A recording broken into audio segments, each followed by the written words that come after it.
Start your day with Morning Edition and wind it down with All Things Considered, only on KPBS. From global headlines to local stories, stay informed, inspired, and connected. Tune in daily or listen anytime at kpbs.org.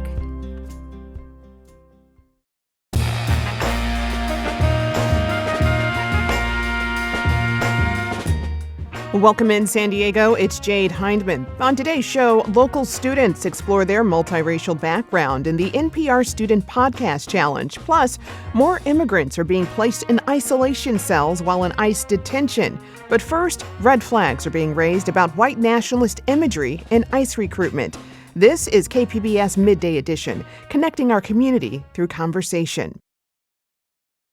So NPR has been providing updates on the latest in a shooting at a Dallas ICE facility. 2 detainees were killed and a third hospitalized.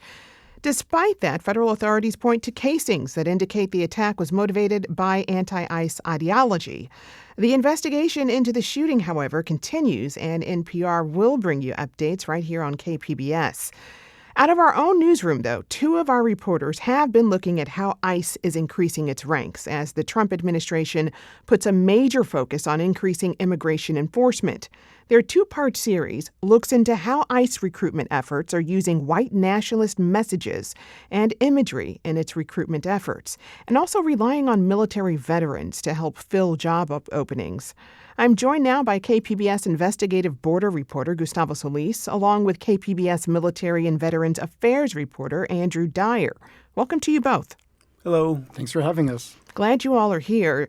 Andrew, I'm sure you've been following the news out of Dallas today. Again, a deadly shooting happening there at an ICE office.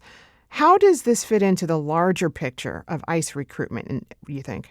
Well, as we're speaking now, this is still a breaking news story, so we don't know all of the facts just yet. But already, Secretary of the Department of Homeland Security, Kristi Noem, has put out a statement saying that reporting that is critical or looks to hold ICE accountable for some of its actions is in part to blame for violence against ICE officers. So it's definitely a ratcheting up of the kind of violent back and forth rhetoric. Mm-hmm. What are your thoughts on that, though?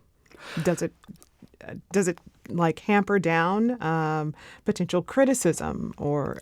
I think they would like that to be the case. They don't like tough questions. They don't respond to them. And everything that has happened in the last couple of weeks has kind of been used in a way to try to silence critics of the administration across departments. Gustavo, did you have anything to add to that?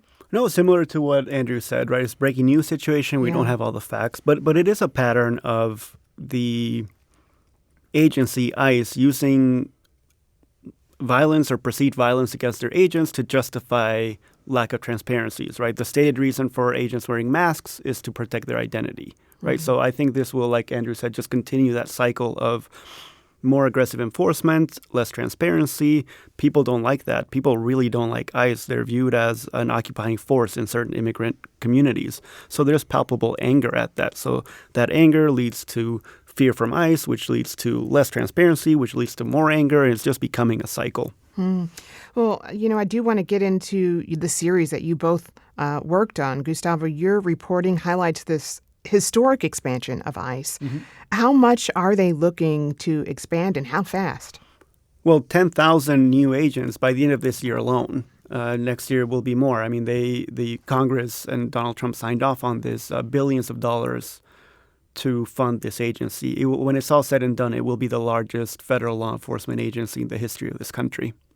And, in each of your stories are some of the social media posts and videos being used to entice people to join ICE. Mm-hmm. And I want to break down one of those. It shows an image of what appears to be white settlers heading west. So, Gustavo, can you describe it a bit more for us and why you think it's significant? Yeah, of course. I think it's a good example of the overall rhetoric that ICE and DHS are using to recruit people. And as you mentioned, it's a real painting. It's called American Progress. It shows white settlers essentially marching west, being led by a personification of the U.S. It's meant to signify manifest destiny. And on the shadows retreating away from the settlers are Native Americans kind of going into the shadows. And it's significant for a couple of different reasons. One, obviously, the imagery is racialized, and it glorifies a version of the past, right?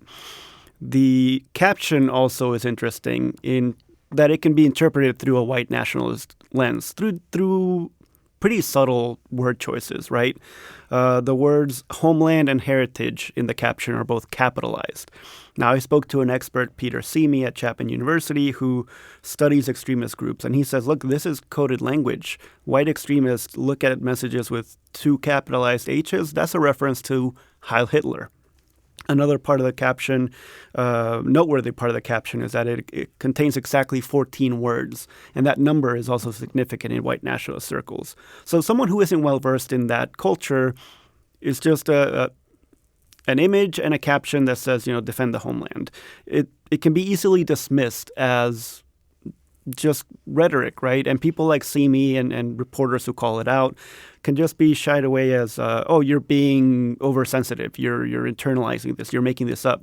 And Simi, we have a clip from my interview with him. He says this is kind of part of the message, that plausible deniability.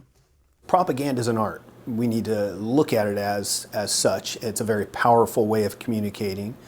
When it's done most effectively, it makes it hard to call it out as well. Well, these symbols and messages common in white nationalist messaging can be difficult for people to understand or spot, as you mentioned. I imagine that makes really identifying things somewhat difficult in many cases. But I mean, at the end of the day, while they may say it's not a white nationalist recruitment, white nationalists think it's a white nationalist recruitment, right? Yeah, I think that's a good way of looking at it. And that's something Simi and I talked about, right? Unless you find out the actual human being who posted that and wrote it and you ask them and they own up to it, they can always deny it and have plausible deniability. But what you cannot deny is that in these white supremacy circles, whether DHS intends it or not, they are interpreting it a certain way, right? And that's kind of the point. Another thing that Simi recommended was to look at things in the larger picture, right? Trees and forests. It's only one post, but it's one post by an administration that has done certain policies, by a president and DHS secretary who refer to people as illegals and aliens. It's just part of a larger, broader pattern. So it's not just one post, it's the entire communication strategy. Indeed.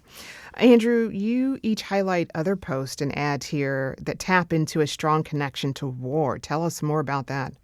So after the wars in Iraq and Afghanistan, there was this whole idea about police departments bringing the war home, buying surplus military gear, police dressing like soldiers. And that's what we're seeing now. ICE agents, when they go out on these immigration raids, it looks like they're going on patrol in Baghdad in 2006, but, they're on the streets of American cities. It's kind of the culmination of the militarization of policing, and DHS Secretary Kristi Noem, she's leading into this. I think we have another clip. When I took the oath as the Secretary of Homeland Security, I pledged that I would work to protect the American people from all enemies, foreign and domestic. And let me be clear, we have enemies living among us.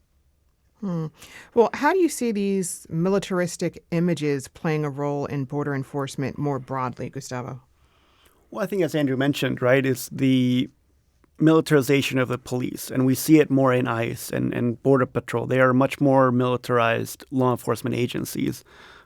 You see it by how they're dressed with the bulletproof vests. Some of them have rifles. They have camouflage pants. You see it in the tactics, working at night, coordinating. You see it a little bit in the language and the rhetoric as well. And, you report on two related federal agencies here in this series. ICE Immigration and Customs Enforcement, along with DHS, which is the Department of Homeland Security. Could you explain a little bit about those agencies and their relationship, Andrew? Sure. So they all fall under the Department of Homeland Security. So this is overall all DHS. But then DHS has different kind of branches working underneath them. You have ICE, that's the Immigration and Customs Enforcement. That's the branch that is offering these huge signing bonuses and really, really trying to ramp up its staffing. These are the people that go and kick in doors and bust immigrants.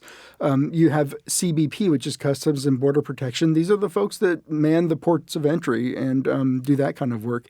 And then you have the Border Patrol, which we're all familiar with. They patrol the border. Now, all these agencies together collectively, conduct immigration enforcement, but they each do it a little bit differently. For this reporting, you visited a military and veterans job fair in San Diego. What did veterans have to say about the potential for employment and working in immigration enforcement? So it's really interesting because you have this thing with folks when they're getting out of the military. It's a really stressful time. A lot of people just are looking for a job, not necessarily a specific job. Sometimes you're in a bit of a panic. And law enforcement is a very easy transition to make. There's a lot of veterans serving in law enforcement. You go from one uniformed service to the other. You have a lot of commonality in the culture. So it's pretty normal under normal times for, service members to kind of be going over to law enforcement.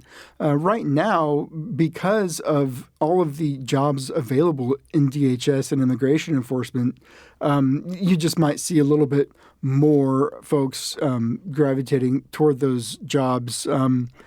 It's tough to talk about people's motivations of why they may or may not, pursue a job like that. Certainly some people would never work, but then other people, maybe they just need a paycheck. Maybe they have a mortgage and they'll take what they can get.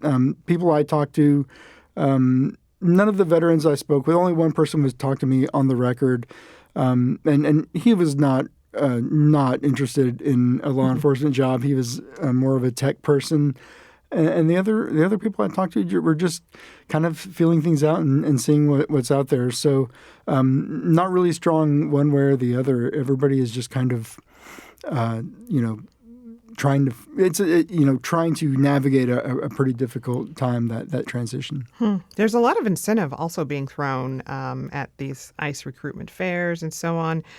Gustavo, how has your work changed how you look at the Trump administration's efforts on immigration enforcement? Oh, that's a difficult question to answer. I mean, the big shift has been enforcement in the interior, right? For the last 5-10 years, the focus has been on the border, right? Think about the large caravans, the open-air detention camps, the folks getting through the border during the Biden administration. All the focus was at the border, the big, beautiful wall. Just this year alone, we've seen a dramatic and massive shift to enforcement at the border to enforcement in the interior of the country. And it changes the game dramatically. That's why ICE is the agency that's getting all the funding, not Border Patrol. That's why you see more images coming out of everywhere, Middle America, right? It's not all concentrated at the border. It's in the Midwest. It's in the Northeast. Georgia was where that Hyundai plant was, right? LA has been where enforcement has happened. But I think every corner of the country is seeing what immigration enforcement looks like in a way that they really haven't in the last few decades. It's much more public, much more aggressive, much more in your face. Before we go, Andrew, what will you be looking at next? Well, I'm looking at the militarization. Obviously, on the border, they've drawn Marines to the border. And talking with Gustavo, the way this whole thing worked out, it was actually coming off a off-air conversation you and I had, where we wanted to kind of take these individual beats to tell a broader story, and that's the story of what a lot of people see as rising authoritarianism in the U.S. Right. It's connecting the dots, Gustavo. Exactly. Yeah. All right. Well, I've been speaking with KPBS investigative border reporter Gustavo Solis, along with KPBS's military and veterans affairs reporter Andrew Dyer. Gustavo, Andrew, thank you so much. It's always a pleasure. Thank you, Jade. Thank you.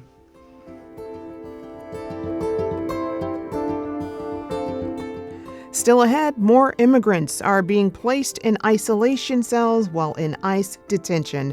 More on that when KPBS Midday Edition returns.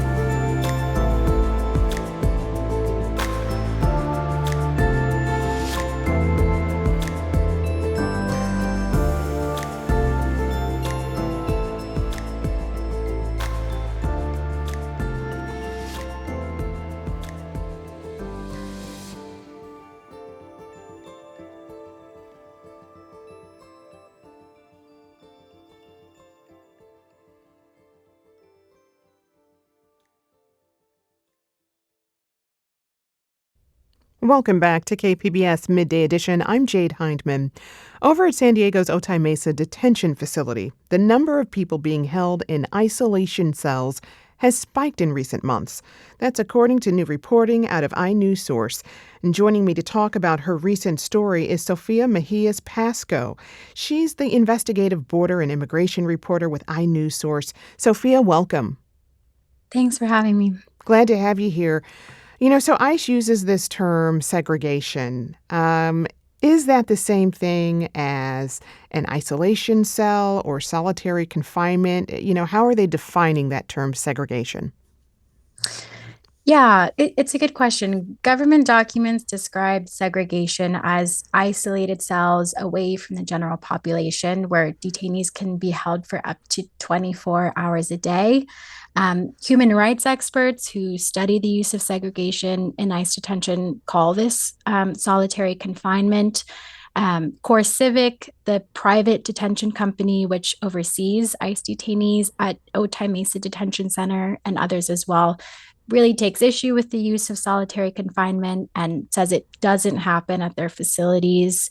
But the United Nations definition for solitary confinement is confinement of prisoners or detainees for 22 hours or more a day without meaningful human contact. Well, you found that over the last few months, more immigrants have been held in isolation cells at Otay Mesa. What are those numbers like?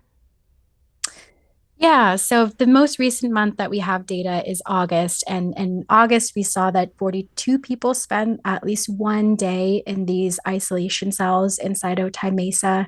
That's about 8 times higher than a year ago.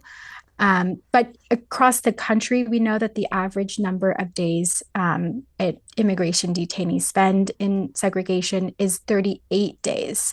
And ICE uses segregation for a number of purposes. It can be punitive as well as protective. So that means that they can also place someone in these isolation cells if they've been a victim of violence or if they have medical vulnerabilities or mental health issues. What does the research show about the health effects of spending time in solitary confinement? Yeah, research has found detrimental health effects that can be physical, mental, and that can even last beyond the duration of the confinement. Solitary confinement can increase the risk of suicide. It can worsen existing mental health issues. And a recent report from the California Department of Justice seems to confirm some of this. During a review of 6 detention centers in California, they found high rates of depression, anxiety, PTSD, and increased likelihood of self-harm among people placed in segregation. So how does what we're seeing at Otay Mesa fit into what we're seeing at detention facilities across the country right now? Yeah, Otay Mesa is on pace with other detention centers across the country. We're seeing more and more detention centers using segregation and also detention centers you're putting more and more people in segregation. So I think the one detention center from Pennsylvania put nearly 150 people into segregation last month. Otay Mesa's numbers are far below that, but we have seen Otay Mesa increasing every month for the past 3 months. Government watchdogs and independent researchers have criticized ICE's use of, isolation cells in the past. What are some of those reported issues? Yeah, so, this has been a problem in past administrations as well. Reports from government watchdogs and also independent researchers have found poor record keeping for people with mental health risks who are placed into segregation. And again, those people with mental health issues are at risk for increased problems once they get into segregation. Reports also found arbitrary placements and segregation for minor disciplinary issues, using profanity in one case, and in other cases, years-long confinements and segregation. So how do reported issues with overcrowding at Otay Mesa complicate this story further? Yeah, Otay Mesa is one of many detention centers across the country that have been plagued by reports of overcrowding recently, people sleeping on the floor, deferred medical issues. We're wondering whether this is playing a role in the reliance on segregation. In the past, we've seen reports that ICE has put people in segregation as a result of overcrowding inside the facilities. So we're wondering if that may be happening. But Core Civic also tells us that people can request to be placed into segregation if they want to be put there.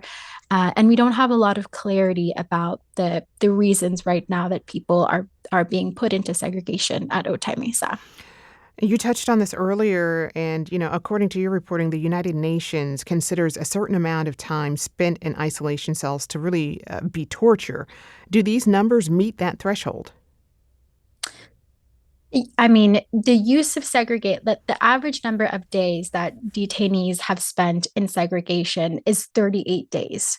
The United Nations standards for torture for solitary confinement is 15 days. And so it would exceed the 15 days that the United Nations has defined. But again, we don't have a lot of clarity about the conditions that people have inside these segregation cells, what kind of access they're getting to outside resources, to call loved ones or lawyers, to have recreation time.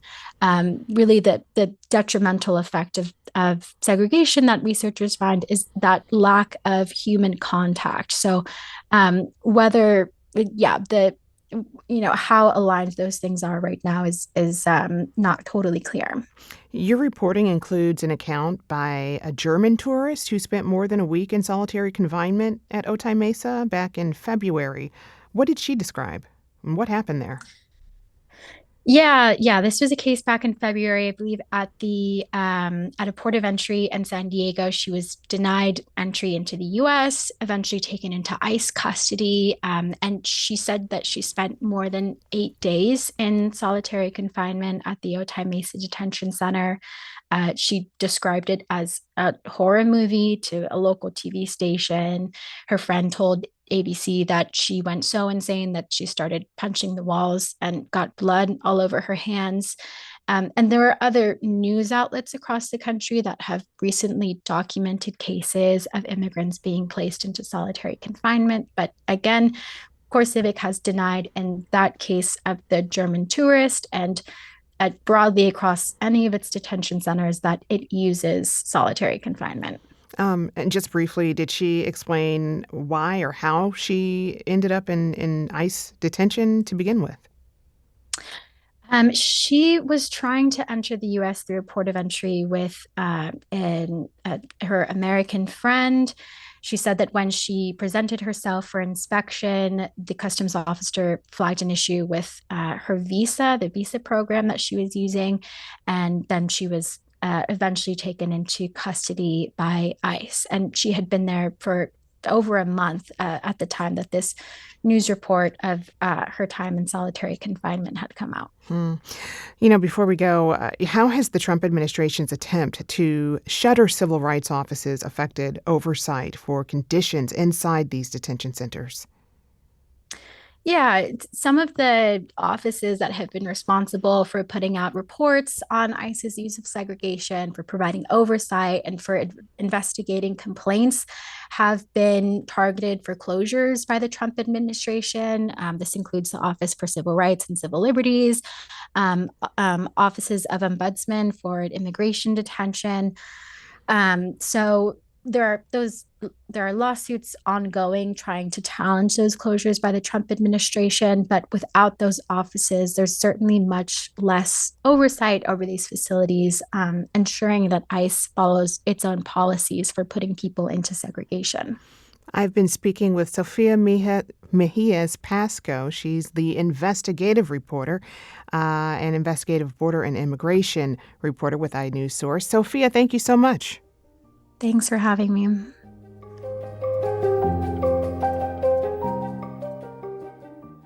KPBS On Demand is supported by Parks California, in partnership with California State Parks, presents Arts in California Parks, a program offering interactive arts and cultural events in parks throughout the state. Event info at parkscalifornia.org/arts.